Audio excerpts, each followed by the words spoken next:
You're now treating video games like work. Think about what we see online nowadays. These guys, 20, 19, 17, 16, 15 years old, making millions of dollars from gaming, from drop shipping, from marketing, from all this type of stuff. And if you're a teenager around my age, 21 years old, and you grew up in your teenage years, 18, 19, watching these people, you might have fell victim or fell into the trap of pursuing that replicated systematic way of breaking free from the matrix. Now, some of you may have succeeded, some of you are probably maybe in that position to where you're making good money, you're technically out of the matrix. But what did it cost you? I remember when I was building my business at 19, 20, my days consisted of this. Wake up, have my coffee, have my breakfast, sometimes no breakfast because that was more productive to my goals. Intermittent fasting, right? You heard of that one before. And so it was this cycle of intermittent fast till maybe 5 p.m., 12 p.m., 1, 2 p.m., whatever it was that day, whatever I felt like. And the whole day was just me on my laptop building a business, okay? And I was forcing myself to dopamine detox as well, okay? What that means is I wasn't allowed to check social media. I wasn't allowed to play video games. I wasn't allowed to watch shows. I wasn't allowed to look at YouTube. I wasn't allowed to look at Twitter. I wasn't allowed to look at anything except what was in front of me, which was my work. Now, I'll give props to that method. It works like a motherfucker, okay? When you cut out every single piece of stimulation from your life and you're just stuck with what you have in front of you, your mind just creates possibilities, starts thinking out of the box on that particular thing because there are no other inputs messing with your brain or your psychology of, oh, there's this stuff, there's this stuff, there's this stuff, there's this stuff. It's only this. But the very hidden, side effect of that is the fact that you start over optimizing. You start listening to Andrew Huberman. You're like, oh, I need to tape my mouth shut when I sleep to enhance my jaw. You start reading countless books on business, on life, on how to optimize your life better, how to always be a step above others. And this creates a sense of illusion that you're superior. And it works because your mind is so powerful. Whatever you believe is whatever is going to be transmitted out to the universe is going to be transmitted to your actions. It works. But what did it cost me? It cost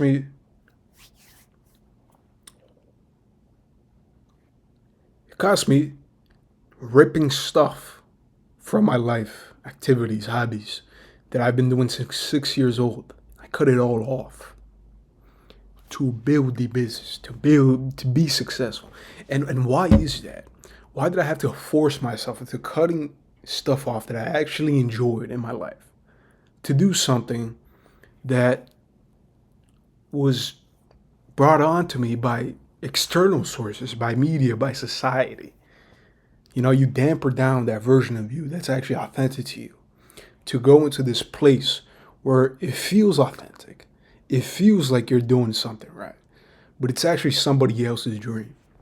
And you may be extremely successful, but deep down, you know, you know. And nobody else will see that. I cannot go look at somebody else online today and infer what's going on inside of them. Is it truly what they want to be doing? Are they miserable? Are they actually joyful? Do they enjoy the process instead of the outcome? Now, for me, when I was building a business, I actually enjoyed. Like, it felt like a video game.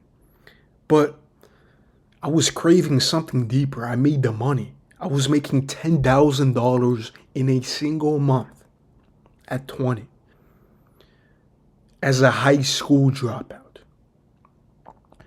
And I felt I needed something deeper. I wanted something more besides just the money.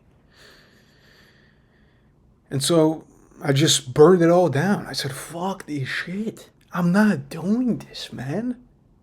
Well, why am I doing this? The money, it'll come and go. I'm going to be financially free when I'm older. I know that. But what matters is the source of where that money comes from. And purely chasing money is not the path. Chasing something deeper, your gut, your intuition, listening to God, listen to yourself. That's what's going to provide abundance for eternity. Not just external abundance, but internal abundance. That's what I was truly after. And, I decided to just stop. And everybody looked at me weird, dude. Everybody looked at me as some type of idiot. Dude, why did you stop the business? Why did you quit it? But what they didn't know is that they were actually the idiot ones. They were actually the idiots.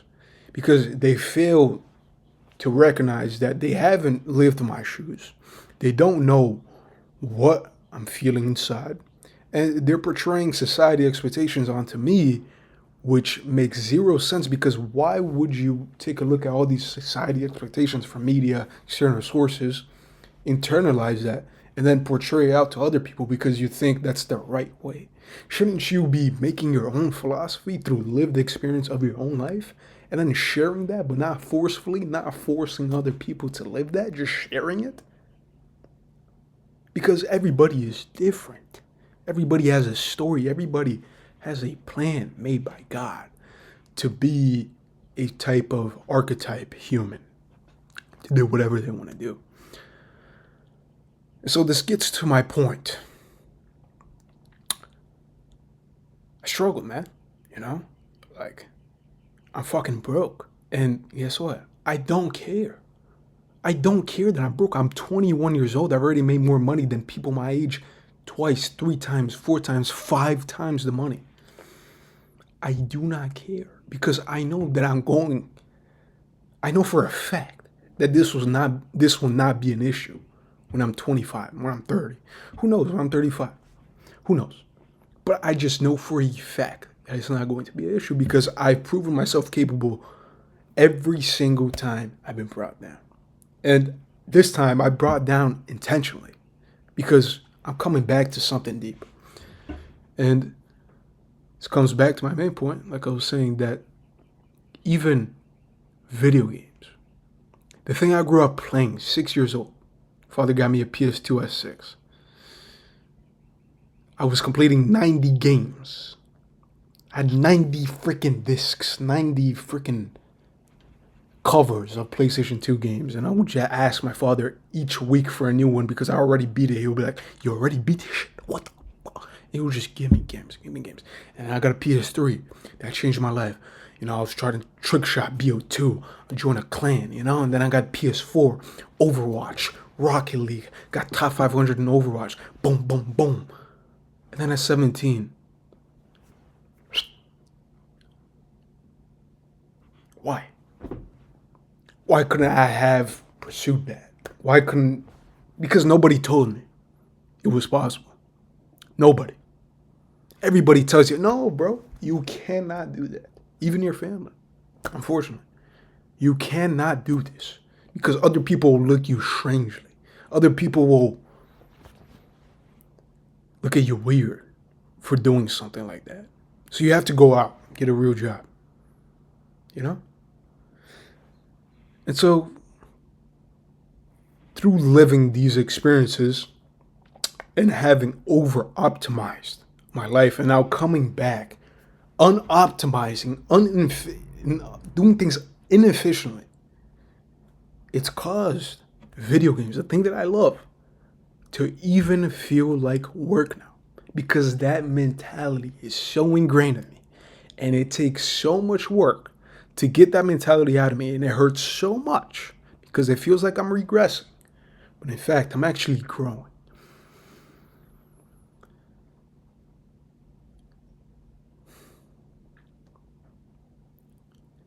So I actively have to try to metaphysically understand my mentality at that scenario where video games start feeling like work and bring my mind back to play. Because I could die tomorrow. And if I'm sitting here suffering each day because I want to reach a certain goal, what life am I living? What is this all for? Why not have joy in everything I do? Why not enjoy it? Why not relax? Everything is going to be okay. We have God. Just live your life. Stop worrying. Stop listening to all these people giving you anxiety about what you should be doing, what you shouldn't be doing. Just be. And the funny thing is, this is how God wants us to live.